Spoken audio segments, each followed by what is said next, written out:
बिस्मिल्लाहिर्रहमानिर्रहीम, अस्सलाम वालेकुम। डॉक्टर मुनव्वर हुसैन आपके पेश खिदमत है और मेरे साथ राना गुलजार अहमद साहब हैं, जिन्हें मिस्टर गवादर कहते हैं।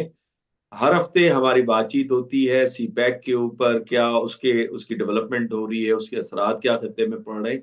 इसी मौजू पे आज बात करेंगे, लेकिन पिछले हफ्ते हम बात नहीं कर सके थे चूंकि राना साहब भी इलेक्शंस की गहमा गहमी के खबरों में होंगे और हम तो खैर यहाँ पे मुख्तलिफ मीडिया सेंटर्स में इलेक्शंस की नशरियात में फंसे हुए थे।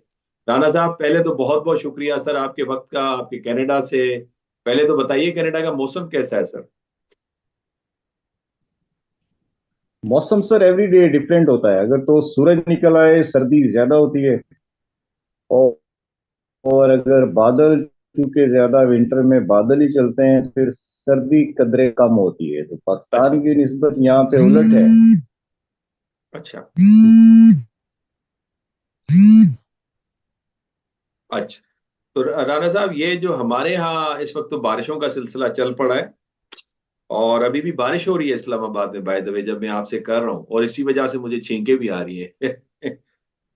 अच्छा राना साहब, ये बताइए, इलेक्शंस पे तो बहुत सारी बातें हो चुकी हैं। अब ये जो राहदारी है हमारा सी पैक की, जो कॉरिडोर एक बन रहा है, जिससे पाकिस्तान का मकसद है कि कनेक्टिविटी कायम हो और हम जियो इकोनॉमिक्स को प्रमोट करें ताकि खत्ते के अंदर खुशहाली हो। पहले तो बताइए इस राहदारी की अहमियत क्या है इस खत्ते में, साउथ एशिया बर सगीर में, और इसके असरात क्या है खत्ते के ऊपर, बिलखुसूस भारत के ऊपर। जी सर, जो राहदारी का कॉन्सेप्ट है ये कोई नया नहीं है। ये हजारों साल से, अगर आप देखें, सिल्क रूट हम बचपन में किताबों में पढ़ा करते थे, स्कूलों में, कॉलेजों में, तो उस वक्त ये राहदारी होती थी। और ये तिजारत का मेन रूट जाहिर है कि इसी से चलता है, जिसे आज हम सड़क कहते हैं। ठीक है।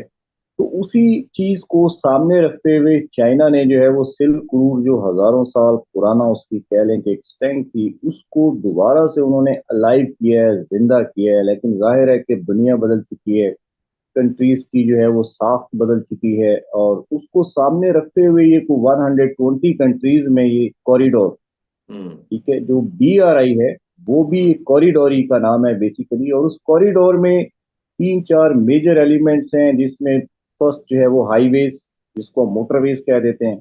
हम्म। सेकंड जो है वो ट्रेन ट्रैक्स हैं। ठीक है। थर्ड पे एयरपोर्ट्स आते हैं, और फोर्थ पे जो है पोर्ट्स आती हैं। हम्म। ठीक है। तो ये चार चीजें हैं जो मिल के इसको कॉरिडोर को कंप्लीट करती हैं। और इसी पे अगर आप देखें, जो BRI है या हमारा जो CPEC है, इसमें जो मेजर फंडिंग है, मेजर रिसोर्सेज हैं, ये कॉरिडोर्स की तामीर पे खर्च हुए हैं। हम्म। और पाकिस्तान में वी आर लकी कि ऑलरेडी हम मोटरवेज का काम 86% कंप्लीट कर चुके हैं, और जो बाकी भी का काम है वो उस पर बड़ी तेजी से काम हो रहा है, और वो इंशाल्लाह अगले साल के आखिर तक वो 100% कंप्लीट हो जाएगा प्रोसेस मोटरवेज का। इसी तरह जो एयरपोर्ट्स हैं, उसमें इस्लामाबाद को तो रिसेंटली हमने बनाया था, लेकिन अब गवादर इंटरनेशनल एयरपोर्ट तकरीबन कंप्लीट है और इस साल के आखिर तक मुकम्मल फंक्शनल हो जाएगा। गवादर पोर्ट ऑलरेडी फंक्शनल है।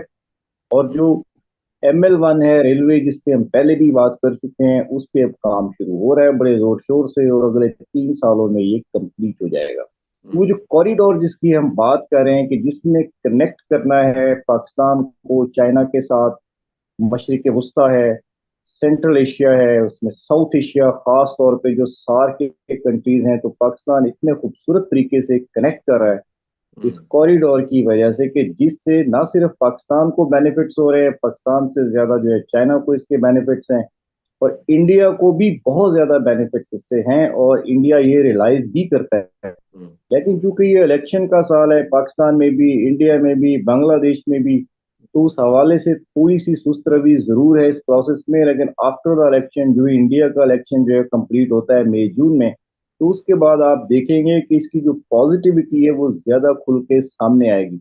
हम्म। जो मोहतात अंदाजे हैं अब तक कि इंडिया जो है, अगर हम इंडिया को एक्सेस देते हैं हम्म। मशरिक के वस्ता के जो कंट्रीज हैं या हम्म। सेंट्रल एशिया के जो कंट्रीज हैं थ्रू CPEC, क्योंकि पाकिस्तान की जो आपको पता है कि जो लोकेशन है वो पाकिस्तान के बेस्ट कंट्रीज में जो है, दुनिया के बेस्ट कंट्रीज में लोकेशन आती है, कि इसके बगैर कोई भी रूट कंप्लीट नहीं होता। पाकिस्तान की सिचुएशन ही ऐसी है, लोकेशन ऐसी है।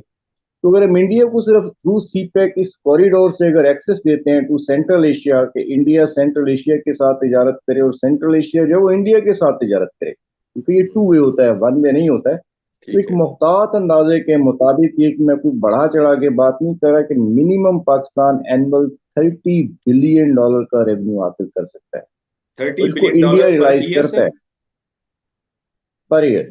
$30 बिलियन। ठीक है, हम जो ये तो इस बहुत वक्त बड़ी जो है रकम है। वो एक एक, जी सर, ये मोहतात अंदाजे हैं जो वर्ल्ड के इकोनॉमिस्ट हैं, जो इकोनॉमी पे गहरी नजर रखते हैं, ये मैं उनका डेटा आपके साथ शेयर कर रहा हूँ। और इसी तरह जो चाइना का थ्रू सी पैक, क्योंकि गवादर पोर्ट को मेनली यूज होना है through motorways, through airport, through ML1 जो ट्रेन हमारा सिस्टम है, तो चाइना जब ये फुली कंप्लीट हो जाएगा, कॉरिडोर फुली फंक्शनल हो जाएगा, जो कि ये 2030 के आसपास इसको 100% कंप्लीट होना है इस कॉरिडोर को, हम्म। और फुली जो तजारत है हम्म। वो चाइना जो है वो एक्टिवली करेगा 2030 के आसपास, तो उस वक्त जो इसका एनुअल रेवेन्यू जो पाकिस्तान इससे कमा सकता है, सिर्फ राहदारी से जो कमा सकता है चाइना के साथ, वो कुछ $200 बिलियन एनुअल है सर, 200 अच्छा। Billion dollar. अच्छा। और ये इतना बड़ा, जी ये इतना बड़ा इम्पैक्ट है कि दैट्स वाई कहते हैं कि पाकिस्तान में अगर सिर्फ सीपैक ही प्रॉपरली कंप्लीट हो जाए टाइमली, और ये टाइमली फंक्शनल हो जाए, तो पाकिस्तान को शायद कुछ और करने की जरूरत नहीं है। इस कंट्री को चलाने के लिए CPEC is more than enough. और यहीं पे मैं ये भी इजाफा कर दूं कि जो एंटी सीपैक लॉबीज क्यों बहुत ज्यादा एक्टिव हैं, वो क्यों नहीं चाहती कि ये कंप्लीट हो, उसकी रीजन यही है कि वो पाकिस्तान को तरक्की करता हुआ नहीं देखना चाहते। इसलिए जो एंटी सीपैक लॉबीज हैं वो सीपैक के खिलाफ, सीपैक को स्लो डाउन करने के लिए, ठीक है, वो हर महाज पे हर तरह की जो है कोशिशें कर रहे हैं, माजी में भी बहुत ज्यादा की हैं, आगे भी होती रहेंगी। जो हमारे मासूम जो इनोसेंट पाकिस्तानी हैं उनको थोड़ी नजर रखनी चाहिए कि कौन है जो एंटी सीपैक जो है वो बातें कर रहा है, क्यों नेगेटिविटी फैला रहा है, क्योंकि उनका एक एजेंडा है हम्म। कि पाकिस्तान जिस मुआशी भंवर में, जिस दलदल में इस वक्त फंसा हुआ है, जो बहरान चल रहा है, उनका ये ख्वाब है कि ये इसी तरह से चलता रहे, क्योंकि इसका जो इलाज है ये कॉरिडोर है जिसकी हम बात कर रहे हैं, जिसका नाम सीपैक है। ये पाकिस्तान के 25 करोड़ लोगों की जिंदगियों में मौशी इनकलाब ला सकता है। इसीलिए आप देखें कि बलूचिस्तान में जो रेजिस्टेंस है वो तेज हो गई है, हालात खराब होना शुरू हो गए हैं, इलेक्शन के दिनों में एक्टिविटी ज्यादा तेज हुई थी। उसकी रीजन है कि जो एंटी सीपैक लॉबीज हैं उनकी फंडिंग तेज हो गई बेसिकली, तो वो जो उनके स्लीपिंग सेल्स हैं वो ज्यादा एक्टिव हो गए, वो नहीं चाहते कि इस मुल्क में इलेक्शन प्रॉपरली हो, यहाँ पे सियासी इस्तेकाम आए, क्योंकि सियासी इस्तेकाम आएगा तो मुआशी इस्तेकाम आएगा, और मुआशी इस्तेकाम के लिए सी पैक कॉरिडोर का टाइमली कंप्लीट होना, फंक्शनल होना, ये बहुत जरूरी है। तो मोहतात अंदाजे के मुताबिक जो स्पीड इस वक्त चल रही है ये 2030 के आसपास ये फुली फंक्शनल होगा। जो हम बात कर रहे हैं $200 बिलियन का रेवेन्यू सिर्फ चाइना पाकिस्तान को दे सकता है, तो ये 2030 के आसपास की फिगर्स हैं। अगर ये बहुत ज्यादा भी डिले हुआ तो 2032 तक ये हो सकता है, इससे ज्यादा डिले नहीं हो सकता, क्योंकि ये इसकी करंट जो रफ्तार है उसको सामने रख के ये तखमीने लगाए गए हैं। तो 2030 के आसपास इकोनॉमिस्ट आर कॉन्फिडेंट कि इंशाल्लाह फुली फंक्शनल होगा। अगर बहुत ज्यादा डिले हुआ तो 2032। तो इसलिए हम जो मोहतात अंदाजे के मुताबिक कहते हैं कि जो गवादर है, जो साउथ एशिया का मॉडर्न तरीन सिटी बनने जा रहा है, प्लान सिटी है, थ्रू मास्टर प्लान के अंडर वो उसकी कंस्ट्रक्शन हो रही है, जो कि एशिया के जदीद तरीन शहरों में उसका शुमार होगा, और वो इस्लामाबाद को रिप्लेस करेगा। तो वो 2032 का गवादर है, उसमें अभी 8 एक साल बाकी हैं। 2032 में लोग कंपैरिजन किया करेंगे कि इस्लामाबाद तो था लेकिन गवादर गवादर है। अच्छा राणा साहब, ये बताइए, आपने तो बिल्कुल सही फरमाया कि अगर भारत को हम राहदारी देते हैं तो तकरीबन $30 बिलियन सालाना पाकिस्तान सिर्फ राहदारी के किरायों के मद में कमा सकता है। इसी तरह $200 बिलियन की आपने चाइना के हवाले से बात की। भारत के अंदर हम देखते हैं कि एक सेगमेंट है जो कि पाकिस्तान के साथ ताल्लुकात नहीं रखना चाहता, सीपैक का हिस्सा नहीं बनना चाहता। एटलीस्ट इलेक्शन के दौरान ये नैरेटिव पाया जाता है, उससे पहले भी। आपके साथ बहुत सारे भारतीय डियास्पोरा रहते हैं कनाडा के अंदर, और आपके साथ बिजनेस में भी शामिल हैं, मेरे ख्याल में आपकी सोशलाइजेशन में भी आपके उसका हिस्सा है। वहां पे जो हमारे भारतीय दोस्त हैं, भाई हैं, उनकी क्या परसेप्शन है, क्या अंडरस्टैंडिंग है सीपैक के बारे में? क्या वो इंटरेस्ट लेते हैं? देखिए, डेफिनेटली पहले तो कनाडा में जो हमारा कारोबार जिंदगी है, ठीक है, वो क्योंकि हम साउथ एशियन लोग हैं, एक तरह की जुबान बोलते हैं, एक दूसरे के कल्चर हमारे बहुत ज्यादा करीब है इंडिया के साथ। तो हमारा जो कारोबार जिंदगी है वो उन्हीं के ताउन से चलता है। हमारा दिन रात उनके साथ उठना बैठना, ठीक है, एक्सचेंज ऑफ थॉट बहुत ज्यादा होता है, बहुत ज्यादा हम डिस्कशन करते हैं, हम इंडिया के बारे में करते हैं, वो पाकिस्तान के बारे में करते हैं। बल्कि मैं तो मजे की बात है ये भी कहता हूँ कि पाकिस्तान यहाँ पे कनाडा में हमें जो अगर मस्जिद बनानी हो तो उसके लिए चंदा और उसकी प्रॉपर फैसिलिटेशन के लिए हमें सिखों के सरदारों के या इंडियंस के पास जाना पड़ता है। और सलाम है उनको कि बड़ा दिल गुर्दा है उनका, वो ऑलवेज हमारे साथ स्टैंड करते हैं नॉर्थ अमेरिका में। और हमारी जिंदगियों में जो इम्पैक्ट है उसमें बड़ा कंट्रीब्यूशन है इंडियंस का, मैं उनको सल्यूट करता हूँ इस चीज में। ये मैं बिल्कुल प्रैक्टिकल बात कर रहा हूँ। हमें को मस्जिद बनानी है, उसके लिए को फंडिंग चाहिए, को बड़ी अप्रूवल चाहिए, तो वो बड़े दिल गुर्दे के लोग हैं और वो दिल खोल के हमारे साथ खड़े होते हैं। हम्म। सेकंड चीज जो आप बात करें, बिल्कुल इंडियंस का जो इंटरेस्ट है वो बहुत ज्यादा है। आप मीडिया या सोशल मीडिया के उन पेड ट्रोल्स की तरफ ना जाएं। अच्छा। जो गाली गलौज ब्रिगेड होते हैं या जो फेक न्यूज की फैक्ट्रीज चलाते हैं, वो कलील लोग हैं, वो तादाद में कम है। जो मेजॉरिटी है, मैंने इंडिया को 3 बार खुद विजिट किया है, तो तकरीबन पूरा इंडिया में घुमा हूँ, उनके ऑल मेजर सिटीज।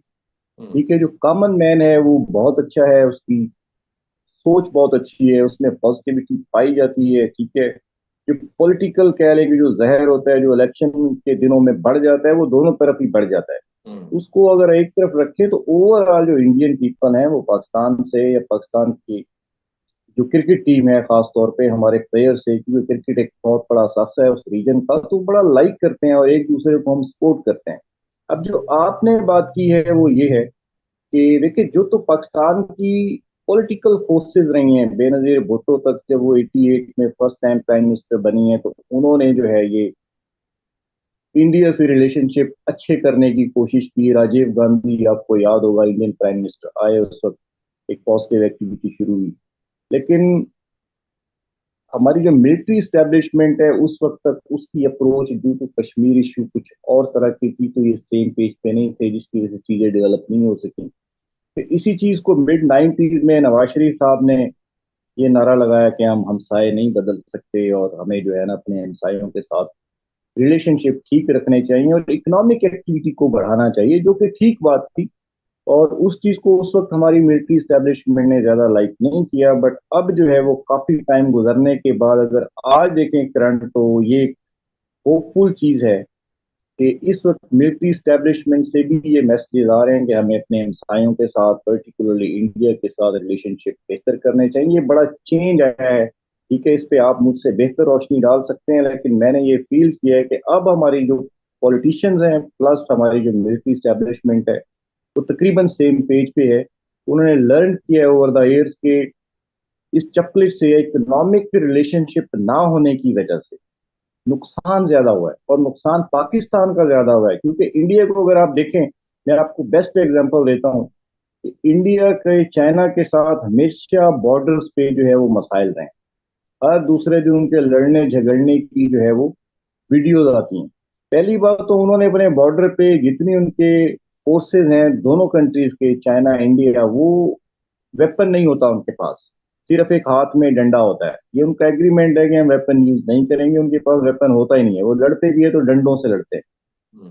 सेकंड चीज ये कि जितनी भी टेंशन हो, हम्म। उन्होंने जो ट्रेड है बिटवीन द कंट्रीज उस पर कभी कंप्रोमाइज नहीं किया, क्योंकि दोनों दुनिया की बड़ी ताकतें हैं, बल्कि दुनिया की ओवर पॉपुलेटेड नेशंस हैं, और आधी दुनिया तकरीबन आबादी जो है इस रीजन में रहती है। तो उनका आप देखें कि वो वर्ल्ड के जो है वो बिगेस्ट ट्रेड पार्टनर है। उनकी बिलियंस बिलियंस डॉलर की ट्रेड होती है, यानी कि बॉर्डर पे टेंशन है या नहीं है, लेकिन उन्हें तिजारत पे, ट्रेड पे कंप्रोमाइज नहीं किया। यानी कि वो जो जज्बाती जो पाकिस्तानी नेशन है हमेशा नारा लगाती है जज्बात की रो में बहकर, ठीक है, हकायक को सामने नहीं रखते, तो वो उस चीज में वो दोनों कंट्रीज कभी नहीं पड़े। और यही रीजन है कि आज चाइना और इंडिया जो है वो दुनिया के, आप देख रहे हैं कि इंडिया भी अब टॉप 5 जो है इकोनॉमिक पावर्स में ऑलमोस्ट शामिल हो चला है, अब जो लेटेस्ट रिपोर्ट आई है। और इसी तरह से 2040 के आसपास वो कहते हैं चाइना सेकंड पे, अमेरिका थर्ड पे, इंडिया, ये दुनिया की 3 बड़ी ताकतें हैं। और हम लकी हैं इस चीज में पाकिस्तान कि हम इन दोनों पावर्स के बीच में हैं। हम्म। इंडिया और चाइना के। तो हमें इकोनॉमिक जो रिलेशनशिप है वो बढ़ाना चाहिए, बॉर्डर्स को सॉफ्ट करना चाहिए, और जो राहदारी है खास तौर पे उसका बेनिफिट प्रॉपरली उठाना चाहिए। इसमें पाकिस्तान की जिम्मेदारी ज्यादा है कि हमारा जो है वो रोल वो फैसिलिटेटिंग होना चाहिए। हम ट्रेड की बात करें, बाकी जो पॉलिटिकल मामलात हैं वो ऐसे ही चलते रहते हैं, वो दोनों तरफ चलते रहेंगे। दोनों कंट्रीज के पॉलिटिशियन जाहिर है कि उन्हें अपनी जनता को कुछ और तरह से चीजें प्रेजेंट करनी है, तो वो एक अलग कहानी है। बट ये है कि जो ट्रेड के मामलात हैं, जिसकी हमने शुरू में बात की कि जो $30 बिलियन पाकिस्तान सिर्फ इंडिया से बेनिफिट ले सकता है, तो इन चीजों को ज्यादा फोकस करना चाहिए। राना साहब, ये बड़ी आपने इम्पोर्टेंट बात की। हमारे पाकिस्तान की फॉरेन ऑफिस के सेक्रेटरी रिटायर्ड रियाज अहमद खोकर साहब बड़े नोन, बड़े रिस्पेक्टेबल, एक ऑनर्ड पर्सनालिटी हैं। उन्होंने अभी रिसेंटली किताब लिखी है, उन्होंने भी ये बात कही है कि पाकिस्तान को मुश्किलात से निकलने का एक ही रास्ता है कि वो अपने पड़ोसियों के साथ तजारत करे और अपने ताल्लुकात को बेहतर रखे। इस हवाले से ब्रिक्स भी वजूद में आ रही है, आ रही क्या है बल्कि बढ़ रही है, फैल रही है, और बहुत सारे ममालिक उसमें शमूलियत अख्तियार कर रहे हैं, और पाकिस्तान ने भी एप्लीकेशन दी भी है। और हमें मालूम है कि सदारत इस वक्त रूस के पास है, और रूस एग्री करता है कि पाकिस्तान उसमें मेंबर बने। तो इस हवाले से आपको लगता है कि भारत भी कोई रुकावट पैदा नहीं करेगा पाकिस्तान की शमूलियत ब्रिक्स में? और ब्रिक्स का इम्पैक्ट क्या नजर आ रहा है सीपैक के ऊपर, इस राहदारी के ऊपर? ये फलेगी फूलेगी या उसी का हिस्सा बनेगी, क्या करेगी? देखिए, लास्ट टाइम भी हमने बात की थी, ट्राइंगल की बात की थी, याद होगा आपको, जी ब्रिक्स, जी जी जी। BRI और सीपैक। हम्म, तो ये तीनों लाजिम और मलजूम है। इसमें सिर्फ एक ही कमी है कि पाकिस्तान अभी तक ब्रिक्स का हिस्सा नहीं है, और उसकी रीजन है कि हमारी तरफ से भी जिस लेवल पे सफारती कोशिशें होनी चाहिए थी वो नहीं हो सकी। हम्म, उसके ना होने की वजह वही है कि हमारे यहाँ जो पॉलिटिकल टर्मोइल जो चल रहा है, जो हम्म, सियासी अदम इस्तेहकाम है, हमने हर जगह उसकी वजह से सफर किया है, हमें फायदा नहीं हुआ। तो बहरहाल इस साल के आखिर तक, क्योंकि 20 के करीब ममालिक एक इकट्ठा बड़ा जो है वो चंक वो शामिल होने जा रहा है ब्रिक्स में, जिसकी रशिया ऑलरेडी खबर दे चुका है, और उन कंट्रीज में पाकिस्तान का नाम शामिल है कि पाकिस्तान एंड ऑफ अक्टूबर के आसपास इस साल ब्रिक्स का हिस्सा होगा।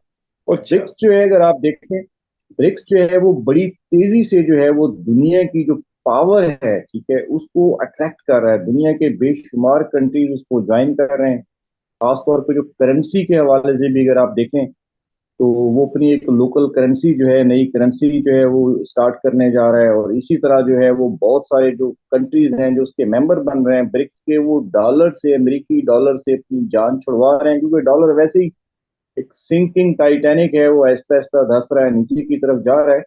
तो ये बहुत बड़ा प्लेटफॉर्म है, और इसके बारे में जो है, ब्रिक्स के बारे में जो अमेरिका के बड़े बड़े इदारे हैं वो खबरें दे रहे हैं कि आने वाले 10 सालों में ये पावर का जो महवर है उसको कंप्लीट चेंज कर देगा। क्योंकि हमारे रीजन के लिए बहुत एक पॉजिटिव है, क्योंकि हम, जाहिर है कि रशिया हमारे पास है, हमारा हमसाया है, ठीक है, फिर चाइना है, इसी तरह ईरान है, इंडिया है। इंडिया की कुछ रिजर्वेशन है पाकिस्तान के हवाले से, और उसकी रीजन वही हमारा वो माजी है कि माजी में जिस तरह के हमारे माबैन जो इन्वायरमेंट रहा है वो इतना हेल्दी नहीं रहा।